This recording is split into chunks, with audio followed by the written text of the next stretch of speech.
Food Allergies by Param. I'm Param, and I'm in 5th grade, and I'm going to be showing you a PowerPoint about food allergies. What is food allergies? Food allergies is when the body's immune system mistakenly believes a harmless food is harmful to the body, and it tries to protect the body by producing IgE antibodies and histamine and other chemicals to attack that food. IgE stands for immunoglobulin erythema, and histamine is a special chemical. And this can cause allergic reactions with a variety of symptoms. Symptoms may vary from person to person, and not all reactions in the same person are exactly the same as the previous reaction. The most common allergens. Even though you can develop allergies to any food at any time and any age, here are the 8 most common allergens: peanuts, tree nuts, wheat, soy, dairy, eggs, fish, and shellfish. And what are some tree nuts? There are lots of tree nuts, so some people might not know what they are. But they are almonds, pistachios, cashews, walnuts, pecans, pine nuts, macadamia nuts or bush nuts, hazelnuts or filbert nuts, coconut, chestnut, beech nut, Brazil nut, butternut, chinquapin, ginkgo nut, hickory nut, lychee nut, shea nut, and pili nut. So there are a lot of tree nuts. And what causes the symptoms? Even though everyone has some IgE antibodies, an allergic person has an unusually large army of these IgE defenders. In fact, they have too many for their own good. So this army of IgE antibodies attacks and engages the invading army of allergic substances of allergens. And so some special cells called mast cells are frequently injured during the war of the IgE antibodies and the allergen. So when the mast cell is injured, it releases a variety of chemicals. One of them is called histamine. So these chemicals frequently cause allergic reactions. These chemicals are very irritating and cause itching, swelling, and fluid leaking from cells. Through various mechanisms, these allergic chemicals can cause muscle spasm and can lead to lung and throat tightening, as is found in asthma and loss of voice. Here's what happens inside. The first time the allergen or the food enters the body, the B cells and the T cells, they make these IgE antibodies that get ready for the war. And then the next time the allergen enters the body, they engage in war. And the big blue circle, that's the mast cell. And all of these little blue things are the histamines or the chemicals that release and cause the reactions.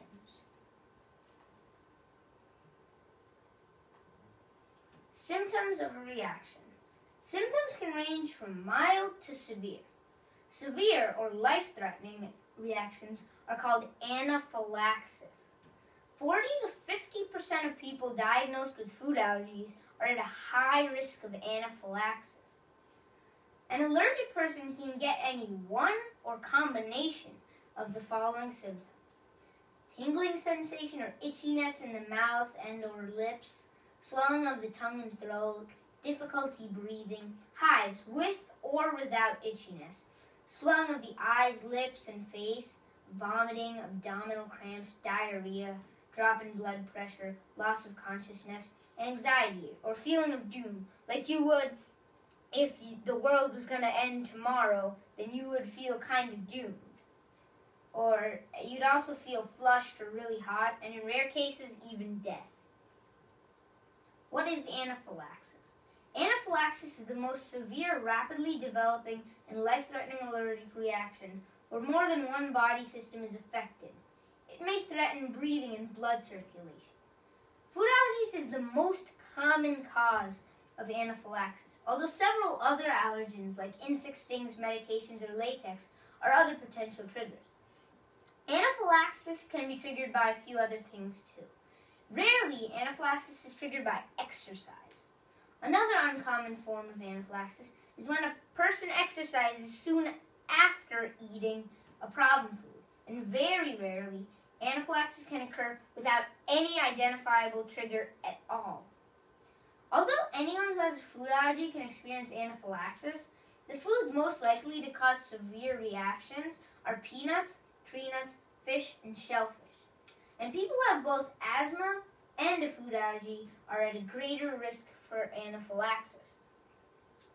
At present, strict avoidance of problem foods is the only way to prevent anaphylaxis, since there is no cure. Epinephrine injection given on time can reverse anaphylaxis and save lives. I'll tell you about epinephrine in the next slide. An anaphylaxis often begins within minutes after a person eats a problem food. Less commonly, symptoms may begin a few hours later. About 25% of patients have a second wave of symptoms, 1 to several hours after their first symptoms have gone. This is called biphasic anaphylaxis.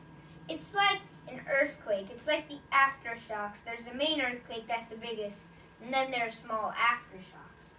And that's one of the reasons why 2 epinephrine injectors should be readily available for people with food allergies. So there's one ready for the main one, like the main earthquake, and then there's the biphasic anaphylaxis, which is like the aftershock of the earthquake, where you still need an EpiPen.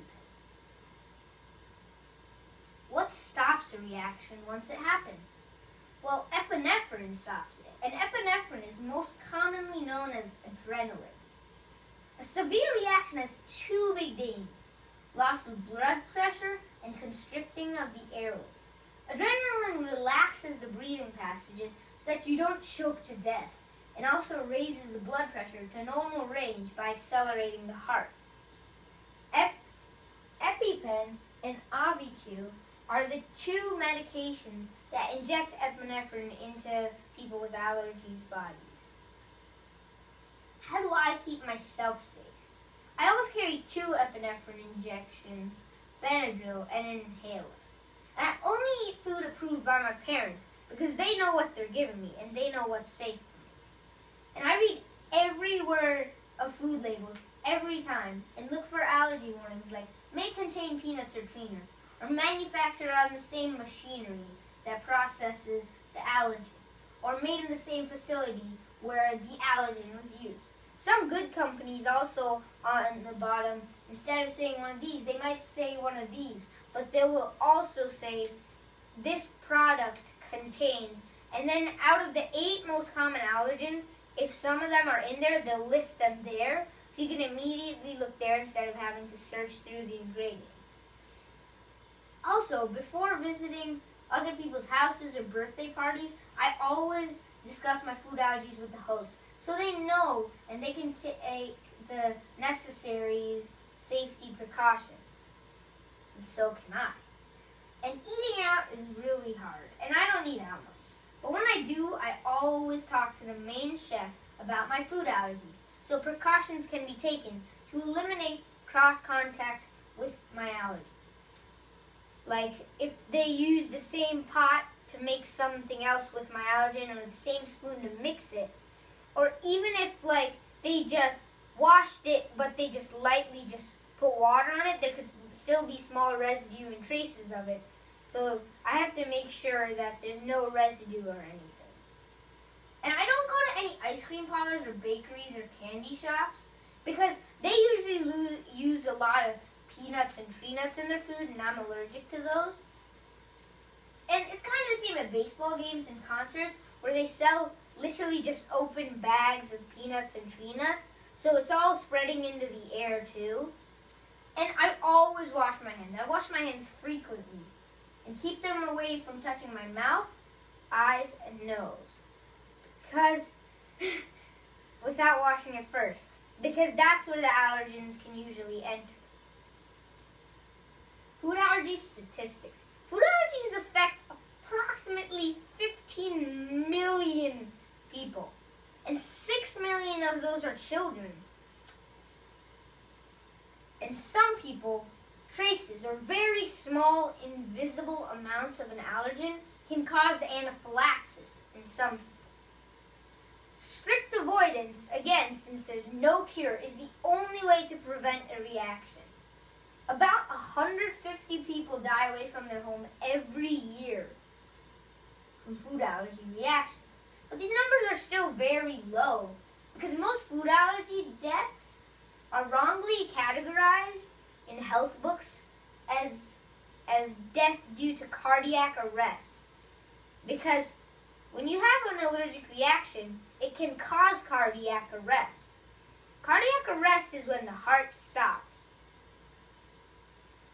And so 88% of those people, though, they died because they didn't have epinephrine or they didn't have people around them who knew how to recognize early symptoms of anaphylaxis, or they didn't know how quickly or how to inject epinephrine. Most people get an allergic reaction, though, without even knowing that they ingested their allergen. So they didn't even know it until they see their symptoms. And these are the sites I use. Thank you. If you have any questions, please say them in the comments and I will respond to you later. Thank you. Good job.